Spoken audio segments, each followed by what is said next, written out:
P T I intra party انتخابات سے متعلق کیس، پشاور ہائی کورٹ نے الیکشن کمیشن کو پی ٹی آئی کے خلاف حتمی فیصلے سے روک دیا۔ الیکشن کمیشن کیس جاری رکھیں لیکن کوئی حتمی فیصلہ جاری نہیں ہوگا۔ بیرسٹر گوہر نے میڈیا سے گفتگو میں کہا کہ بانی chairman he P T I کے تاحیات چیئرمین ہیں۔ پی ٹی آئی انتخابات سے بائیکاٹ نہیں کرے گی۔ عدلیہ سے اچھی امیدیں وابستہ ہیں۔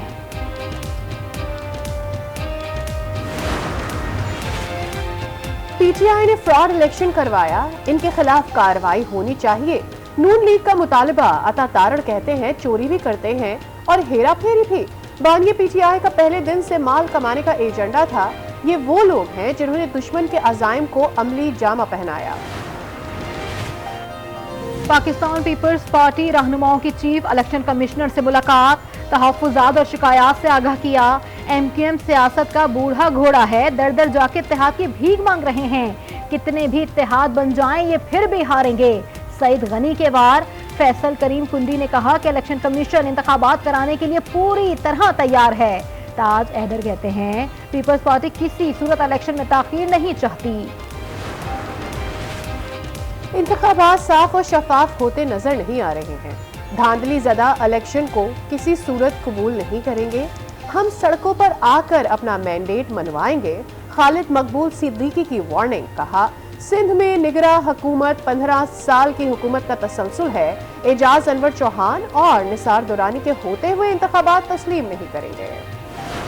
بھارتی سپریم کورٹ کے ہاتھوں انصاف کا قتل، مقبوضہ کشمیر کی خصوصی حیثیت ختم کرنے کا 5 اگست 2019 کا فیصلہ برقرار۔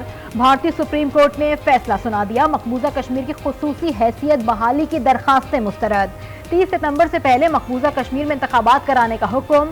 ریمارکس نے کہا مقبوضہ کشمیر بھارت کا اٹوٹ انگ ہے، مرکز کو مقبوضہ کشمیر کی تائید کی ضرورت نہیں۔ آرٹیکل 370 عارضی اقدام ہے۔ آرٹیکل مقبوضہ کشمیر کی شمولیت کو منجمد نہیں کرتا۔ بھارتی صدر کے پاس آرڈر دینے کے اختیارات ہیں۔ بھارتی سپریم کورٹ کے 5 رکنی بینچ نے 5 ستمبر کو فیصلہ محفوظ کیا تھا۔ بھارت نے 2019 میں مقبوضہ کشمیر کی خصوصی آئینی حیثیت ختم کر دی تھی۔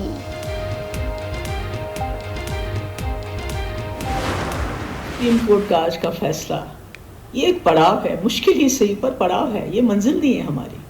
اس کو منزل سمجھنے کی غلطی مت کرو۔ ہمارے مخالفین چاہتے ہیں کہ ہم امید چھوڑ کے، دل برداشتہ ہو کے شکست کو تسلیم کریں۔ کشمیری ہمت نہ ہارے، امید نہ چھوڑے، مقبوضہ کشمیر کی سابق وزیر اعلیٰ محبوبہ مفتی کا ویڈیو پیغام۔ کہا بھارتی سپریم کورٹ کا فیصلہ پڑاؤ ہے، منزل نہیں، اسے منزل سمجھنے کی غلطی نہ سمجھے۔ مخالف چاہتی ہے ہم دل برداشتہ ہو کر شکست کو تسلیم کر لیں، لیکن ایسا نہیں ہوگا۔ بھارتی سپریم کورٹ کا فیصلہ ہماری نہیں بلکہ بھارت کے نظریے کی ہار ہے۔ بھارتی سپریم کورٹ کا فیصلہ نریندر مودی کا فیصلہ ہے۔ بھارتی سپریم کورٹ سے کسی آزادانہ فیصلے کی امید نہیں تھی۔ بریگیڈیئر بابا ریٹائرڈ کی آج نیوز سے خصوصی گفتگو۔ کہا 4 سال بعد بھارتی سپریم کورٹ کا کہنا وفاقی حکومت کے ہر اقدام کو چیلنج نہیں کیا جا سکتا، بہت عجیب بات ہے۔ اس طرح تو انصاف کا تصور ہی ختم ہو جاتا ہے۔ اسماگ کا راج برقرار، دنیا کے آلودہ ترین شہروں میں لاہور کا آج بھی تیسرا نمبر۔ شہری ابھی بھی فضائی آلودگی سے متاثر، سانس، گلے، آنکھوں اور جلد سمیت دیگر بیماریوں میں مبتلا۔ پلاسٹک بیگ میں گیس بھرنے پر پابندی کے احکامات ہوا۔ موت کا کاروبار اب بھی جاری، کرک میں پلاسٹک بیگ میں گیس کی فراہمی۔ گزشتہ روز پلاسٹک بیگ میں گیس بھرنے کے دوران ایک شخص جاں بحق اور 25 بچے زخمی ہو گئے تھے۔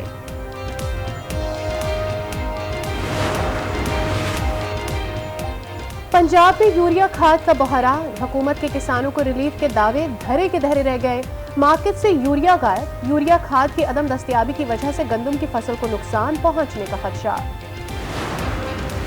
نگراں وزیر اعظم انوار الحق کاکڑ کی وزارت داخلہ آمد۔ نگراں وزیر داخلہ سرفراز بگٹی نے وزیر اعظم کا استقبال کیا۔ پولیس کے چاق و چوبند دستے نے سلامی دی۔ وزیر اعظم نے شہداء کی یادگاری تصاویر کی گیلری کا افتتاح کیا۔ وزارت داخلہ میں نئی ویزا رجیم کا اجرا، کہا سرمایہ کاری نہیں آئے گی تو پاکستان ترقی نہیں کرے گا۔ ذوالفقار علی بھٹو کی پھانسی کے خلاف صدارتی ریفرنس، بلاول بھٹو نے ذوالفقار علی بھٹو کیس کی سماعت براہ راست دکھانے کے لیے سپریم کورٹ میں درخواست دائر کر دی۔ ذوالفقار بھٹو کیس کی سماعت کل ہوگی۔ سپریم کورٹ کا 9 رکنی لارجر بینچ سماعت کرے گا۔ غیر شرعی نکاح کیس قابل سماعت ہے یا نہیں؟ ڈسٹرکٹ اینڈ سیشن کورٹ اسلام آباد نے فیصلہ محفوظ کر لیا۔ وکیل درخواست گزار رضوان عباسی نے دلائل مکمل کر لیے۔ سپریم کورٹ نے تاحیات نااہلی پر عدالتی فیصلے اور الیکشن ایکٹ کی ترمیم میں تضاد پر نوٹس لے لیا۔ اٹارنی جنرل اور تمام صوبائی ایڈوکیٹ جنرلز کو نوٹس جاری۔ معاملہ لارجر بینچ کے سامنے مقرر کرنے کے لیے ججز کمیٹی کو بھجوا دیا گیا۔ کیس کی سماعت جنوری 2024 میں ہوگی۔ نواز شریف اور شہباز شریف کی زیر صدارت پارلیمانی بورڈ کا اجلاس۔ ملتان ڈویژن سے موزوں امیدواروں کے انٹرویوز۔ نون لیگ کا سندھ میں عوامی رابطہ مہم اور ورکرز کنونشن کا فیصلہ۔ پہلا ورکرز کنونشن 15 دسمبر کو حیدرآباد میں ہوگا۔ بشیر میمن، شاہ محمد شاہ، محمد زبیر سمیت دیگر خطاب کریں گے۔ 20 سے 25 دسمبر تک کرسمس، قائد اعظم اور نواز شریف کی سالگرہ کی تقاریب بھی منعقد کی جائیں گی۔ عام انتخابات 8 فروری کو ہوں گے، کسی کو کوئی شک نہیں ہونا چاہیے۔ الیکشن کمیشن 16 دسمبر سے پہلے انتخابی شیڈیول کا اعلان کرے گا۔ مرتضی سولنگی کا خطاب، کہا انتخابی عمل میں خواتین کا فعال کردار بہت ضروری ہے۔ خواتین کو برابر کے حقوق دینے کے لیے ہمیں سوچ بدلنی ہوگی۔ ملک میں معیشت کا بیڑا غرق ہے، سیکیورٹی کو جواز بنا کر الیکشن آگے نہیں لے جانا چاہیے۔ خورشید شاہ کی میڈیا سے گفتگو، کہا وہ خود کو لاڈلا ظاہر کر رہے ہیں۔ سندھ میں پاکستان پیپلز پارٹی کے خلاف اتحاد سے کوئی ڈر نہیں، پیپلز پارٹی الیکشن میں سرپرائز دے گی۔ سابق چیئرمین پی ٹی آئی کی 3 اور شاہ محمود قریشی کی 2 مقدمات میں ضمانتیں منظور۔ انسداد دہشت گردی عدالت اسلام آباد کے جج ابوالحسنات ذوالقرنین نے فیصلہ سنا دیا۔ 30 ہزار روپے مچلقوں کے عوض ضمانتیں منظور کی گئیں۔ توہین الیکشن کمیشن اور جیل ٹرائل کے خلاف درخواست پر سماعت۔ لاہور ہائی کورٹ نے سابق چیئرمین پی ٹی آئی کی درخواست فل بینچ کو بھجوا دی۔ نوٹیفیکیشن کے تمام ریکارڈ کو درخواست سے منسلک کرنے کی ہدایت۔ فواد چودھری جوڈیشل ریمانڈ پر جیل منتقل، عدالت نے اینٹی کرپشن کی 7 روزہ جسمانی ریمانڈ کی استدعا مسترد کر دی۔ اینٹی کرپشن نے فواد چودھری پر 29 نومبر کو مقدمہ درج کیا تھا۔ توشہ خانہ کیس، بانی پی ٹی آئی کی اہلیہ بشرا بی بی کی نیب طلبی۔ لاہور ہائی کورٹ میں بشرا بی بی کی مقدمات کی تفصیلات کے لیے درخواست پر سماعت۔ نیب، اینٹی کرپشن، ایف آئی اے اور پولیس نے رپورٹس جمع کروا دی۔ اینٹی کرپشن میں 1 اور نیب میں 2 مقدمات درج ہیں۔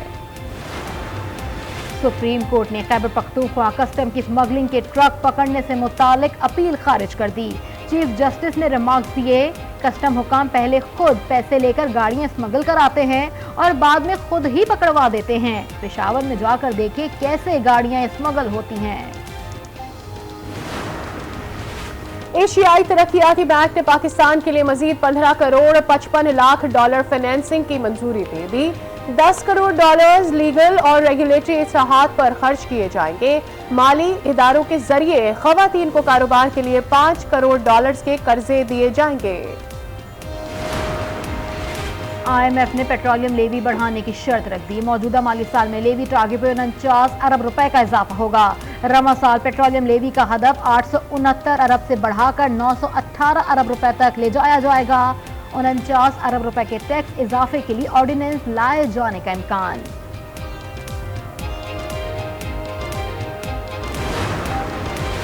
نان فائلر ملکی معیشت پر بوجھ، ملکی مجموعی قومی پیداوار میں ٹیکس کا تناسب 10%، کل آبادی میں صرف 42 لاکھ افراد فائلر۔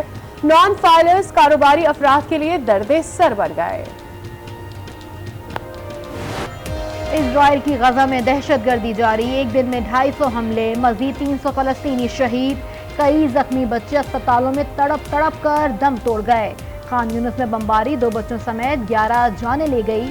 دہشت گرد اسرائیل نے نئی نویلی دلہن کو بھی بیوہ کر دیا۔ اجتماعی جنازے میں بلکتی مائیں اور سسکتے بچے بھی نظر آئے۔ نوجوان چھوٹے بھائیوں کو آخری بار گود میں اٹھا کر قبر تک لے گئے۔ بمباری کے بعد اپنی شہید بیٹی کو گود میں اٹھا کر اسپتال لانے والا باپ آخری امید ٹوٹنے پر زار و قطار رونے لگا۔ اب تک شہید فلسطینیوں کی تعداد 18,000 سے تجاوز کر چکی ہے۔ روسی صدر اور اسرائیلی وزیر اعظم کے درمیان ٹیلی فون پر رابطہ، غزہ کی صورتحال پر تبادلہ خیال، ولادیمیر پوٹن کی غزہ میں شہری آبادی کو نشانہ بنانے کی مذمت، روسی صدر کی تنازع کم کرنے کے لیے مدد کی پیشکش۔ اقوام متحدہ کی جنرل اسمبلی کا اجلاس کل ہوگا۔ اجلاس میں غزہ جنگ بندی کی قرارداد پر ووٹنگ کا امکان۔ سلامتی کونسل میں قرارداد کو امریکہ نے ویٹو کر دیا تھا۔ غزہ میں اسرائیلی درندگی کے خلاف ملک احتجاج، Türkiye, new York, Netherland, stock home سمیت مختلف ممالک میں مظاہرے اور ریلیاں۔ فلسطینیوں کے اتحاد کی عالمی ہڑتال کی کال، انٹرنیشنل انفلوئنسر نے بھی ساتھ دینے کی ٹھان لی۔ فلسطینی اتحاد کے مطابق امید ہے پوری دنیا سے بااثر شخصیات اور عام لوگ ہڑتال کا حصہ بن کر کامیاب بنائیں گے اور غزہ میں فلسطینیوں کی نسل کشی روکنے کے لیے اپنی آواز بھی بلند کریں گے۔ لبنان کے سرکاری دفاتر، نجی اور سرکاری اسکولوں نے عالمی ہڑتال میں حصہ لینے کا اعلان کر دیا۔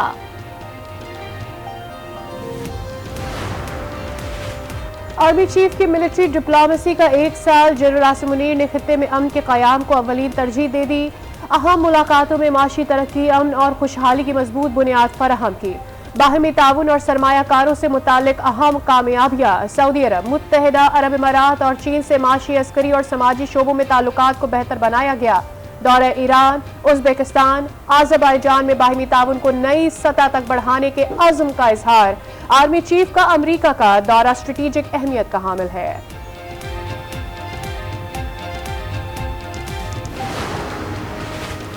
سازشی عناصر نے ہمیشہ ملک کو غیر مستحکم کرنے کی کوشش کی۔ پاکستان سے دہشت گردی کا ناسور ختم کیا جائے گا۔ نسلی تعصب سے نکل کر پاکستان کو مقدم رکھنا ہوگا۔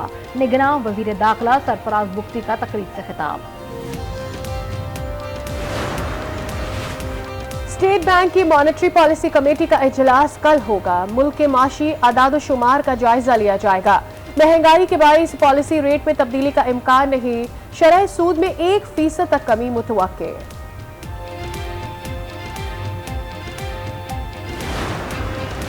نگراں پنجاب حکومت کا شہریوں کے لیے بڑا ریلیف، اب learning driving licence online بنے گا۔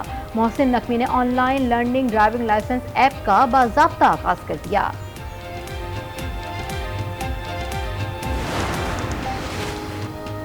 عوامی مسلم لیگ کے سربراہ شیخ رشید کی کشمیر بازار آمد، ریڑھی پر ناشتہ کیا، اہل علاقہ سے حال احوال پوچھا۔ نوجوانوں نے شیخ رشید احمد کے ساتھ سیلفیاں بنائیں۔